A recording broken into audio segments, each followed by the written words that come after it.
ಸ್ನೇಹಿತರೆ ನಮಸ್ಕಾರ. ಫೆಬ್ರವರಿ 4, 2025 ನಾಳೆಯ ದಿನ ರಥಸಪ್ತಮಿಯ ದಿನ. ಇದು ಹಿಂದೂ ಧರ್ಮೀಯರಿಗೆ ವಿಶೇಷ ಹಬ್ಬಗಳಲ್ಲಿ ಒಂದು. ಈ ದಿನವು ಮಾಘ ಮಾಸ ಶುಕ್ಲ ಪಕ್ಷದ ಸಪ್ತಮಿಯ ದಿನವಾಗಿದೆ. ಈ ದಿನವನ್ನು ರಥಸಪ್ತಮಿ ಅಥವಾ ಮಾಘ ಸಪ್ತಮಿ ಎಂದು ಕರೆಯುತ್ತಾರೆ. ಈ ದಿನದಂದು ಸೂರ್ಯದೇವನು ಇಡೀ ಜಗತ್ತನ್ನು ಬೆಳಗಲು ಪ್ರಾರಂಭಿಸಿದನು ಎಂದು ನಂಬಲಾಗುತ್ತದೆ. ಈ ದಿನವನ್ನು ಸೂರ್ಯನ ಜನ್ಮದಿನವೆಂದು ಪರಿಗಣಿಸಲಾಗುತ್ತದೆ. ಈ ದಿನವು ಅತ್ಯಂತ ಮಂಗಳಕರವಾದ ದಿನವಾಗಿದೆ ಮತ್ತು ದಾನ ಧರ್ಮಗಳಿಗೆ ಪ್ರಾಶಸ್ತ್ಯವಾದ ದಿನವಾಗಿದೆ. ಈ ದಿನ ಸೂರ್ಯನನ್ನು ಪೂಜಿಸಿ ಮತ್ತು ಉಪವಾಸವನ್ನು ಆಚರಿಸುವುದರಿಂದ ಎಲ್ಲ ರೀತಿಯ ಪಾಪಗಳಿಂದ ಮುಕ್ತಿ ಪಡೆಯಬಹುದು. ಈ ದಿನ ಸೂರ್ಯನನ್ನು ಪೂಜಿಸುವುದರಿಂದ ಈಗಿನ ಮತ್ತು ಹಿಂದಿನ ಜನ್ಮದಲ್ಲಿ ಮಾಡಿದ ಪಾಪಗಳು ಪರಿಹಾರವಾಗುತ್ತದೆ ಎಂದು ನಂಬಲಾಗಿದೆ. ಈ ದಿನ ಬೆಳಗಿನ ಜಾವದಲ್ಲಿ ದೇಹದ ಬೇರೆ ಬೇರೆ ಭಾಗಗಳ ಮೇಲೆ ಎಕ್ಕೆ ಎಲೆಯನ್ನು ಇಟ್ಟುಕೊಂಡು ಸ್ನಾನ ಮಾಡಿ ಪೂರ್ವಾಭಿಮುಖವಾಗಿ ಸೂರ್ಯನಿಗೆ ನಮಸ್ಕರಿಸಬೇಕು. ಸೂರ್ಯನ ನಾಮವನ್ನು 108 ಬಾರಿ ಉಚ್ಚರಿಸುವುದು ಮತ್ತು ಸೂರ್ಯ ನಮಸ್ಕರಿಸುವುದು ಉತ್ತಮವಾಗಿದೆ. ಮನೆಯ ಒಂದು ಕೋಣೆಯಲ್ಲಿ ಪೂರ್ಣವಾಗಿ ಒಂದು ಸುತ್ತು ಪ್ರದಕ್ಷಿಣೆ ಹಾಕುತ್ತಾ ಸೂರ್ಯನಾಮವನ್ನು ಸ್ಮರಿಸುತ್ತಾ ನಮಸ್ಕಾರ ಮಾಡಬೇಕು. 108 ಬಾರಿ ನಾಮಸ್ಮರಣೆ ಆಗದಿದ್ದರೂ 12 ನಾಮಗಳನ್ನು ಜಪಿಸಿ ನಮಸ್ಕಾರ ಮಾಡುವುದು ಉತ್ತಮ. ಅವುಗಳೆಂದರೆ ಇಂದ್ರ, ದಾತ, ಪರ್ಜನ್ಯ, ತಪ್ಶ, ಪುಷ್ಯ, ಆರ್ಯಮ, ಭಾಗ, ವಿವಸ್ವನ, ವಿಷ್ಣು, ಅಂಕುಶಮಾನ, ವರುಣ ಮತ್ತು ಮಿತ್ರ. ಈ 12 ಹೆಸರುಗಳು 12 ತಿಂಗಳುಗಳನ್ನು ಸೂಚಿಸಲಾಗಿದೆ. ಅಂದು ರವೆ ಅಥವಾ ಅವಲಕ್ಕಿ ಪಾಯಸ ಮಾಡಿ ಸೂರ್ಯನಿಗೆ ನೈವೇದ್ಯವನ್ನು ನೀಡಬೇಕು. ಈ ದಿನ ಮಕ್ಕಳಿಗೆ ಕರಿ ಎಂದು ಕರೆಯುವ ಸಂಪ್ರದಾಯವಿದೆ. ಹಾಗಾಗಿ ಈ ದಿನವನ್ನು ಕರಿದಿನವೆಂದೇ ಕರೆಯಲಾಗುತ್ತದೆ. ಈ ದಿನ ಸೂರ್ಯದೇವನು ಮಂದೇಹನೆಂಬ ರಾಕ್ಷಸನನ್ನು ಸಂಹರಿಸಲು ತನ್ನ 7 ಕುದುರೆಗಳನ್ನು ತಿರುಗಿಸಿದ ಎಂದು ಹೇಳಲಾಗುತ್ತದೆ. ದಿನ ವಿಶ್ವಕರ್ಮ ತ್ರಿಪುರಾಸುರನನ್ನು ಸಂಹರಿಸಲು ಈಶ್ವರನಿಗೆ ರಥವನ್ನು ತಯಾರಿಸಿದ ಎಂದು ಐತಿಹ್ಯವಿದೆ. ಸೂರ್ಯನ ರಥಕ್ಕೆ 12 ಚಕ್ರವಿದ್ದು 7 ಕುದುರೆಗಳಿವೆ. ಅವುಗಳ ಹೆಸರು ಗಾಯತ್ರಿ, ಬೃಹತಿ, ಉಷ್ಣಿಕ, ಜಗತಿ, ತ್ರಿಷ್ಟೂಪ, ಅನುಷ್ಟೂಪ ಮತ್ತು ಪಂಕ್ತಿ. ಸೂರ್ಯನ ಈ ರಥಕ್ಕೆ ಅರುಣ ಎಂಬ ಸಾರಥಿ ಇದ್ದಾನೆಂದು ಹೇಳಲಾಗುತ್ತದೆ. ಸಮಸ್ತ ಗ್ರಹಗಳಿಗೆ ಸೂರ್ಯನೇ ಒಡೆಯ ಎನ್ನಲಾಗಿದೆ. ಸೂರ್ಯನ ಮೂಲಕ ನವಗ್ರಹಗಳನ್ನು ಪೂಜಿಸಲಾಗುತ್ತದೆ.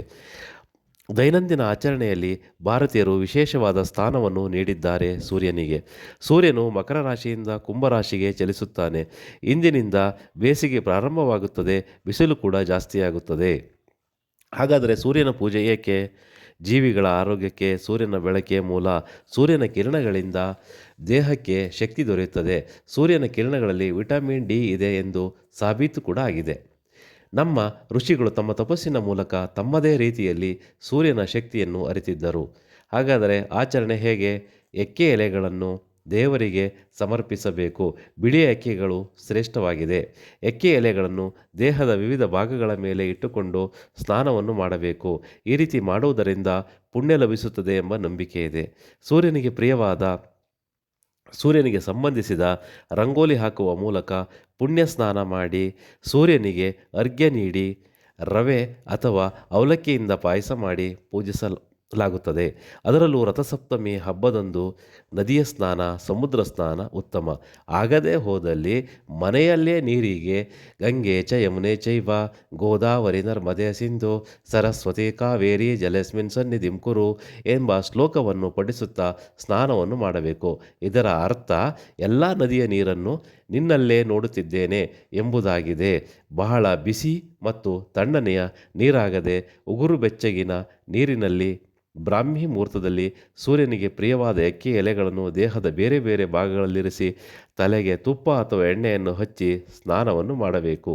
ಈ ರೀತಿ ಸ್ನಾನ ಮಾಡುವುದರಿಂದ ಆರೋಗ್ಯ ವೃದ್ಧಿಯಾಗುತ್ತದೆ. 12 ನಾಮಗಳನ್ನು ಪಠಿಸುತ್ತಾ 12 ನಮಸ್ಕಾರಗಳನ್ನು ಮಾಡಬೇಕು. ದಾನ ಧರ್ಮ ಮಾಡಿ ಊಟ ಮಾಡಬೇಕು. ಸೂರ್ಯನಿಗೆ ಹಳದಿ ಬಣ್ಣದ ಬಟ್ಟೆ ಧರಿಸಿ ಅರ್ಘ್ಯವನ್ನು ನೀಡುವುದು ಉತ್ತಮ. ಅರ್ಘ್ಯ ನೀಡುವಾಗ ಎಳ್ಳು ಮತ್ತು ಎಕ್ಕೆ ಎಲೆಗಳನ್ನು ಸೇರಿಸಿ ನೀಡಬೇಕು. ಆದಿತ್ಯ ಹೃದಯ ಪಾರಾಯಣ ಪಠಿಸುವುದು ಒಳ್ಳೆಯದು.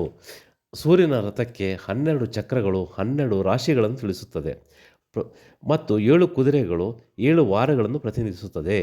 ಇದು ಕುಂಬಳಕಾಯಿಯನ್ನು ದಾನವಾಗಿ ನೀಡಬೇಕು ಮತ್ತು ಸೂರ್ಯನ ಬಿಸಿಲಿಗೆ ಹಾಲನ್ನು ಕಾಯಿಸಿ ಆ ಹಾಲಿನಿಂದ ನೈವೇದ್ಯವನ್ನು ಸೂರ್ಯದೇವನಿಗೆ ಅರ್ಪಿಸಬೇಕು. ಈ ರೀತಿ ಮಾಡುವುದರಿಂದ ಪುಣ್ಯ ಲಭಿಸುತ್ತದೆ. ನಮಸ್ಕಾರ, ಧನ್ಯವಾದಗಳು.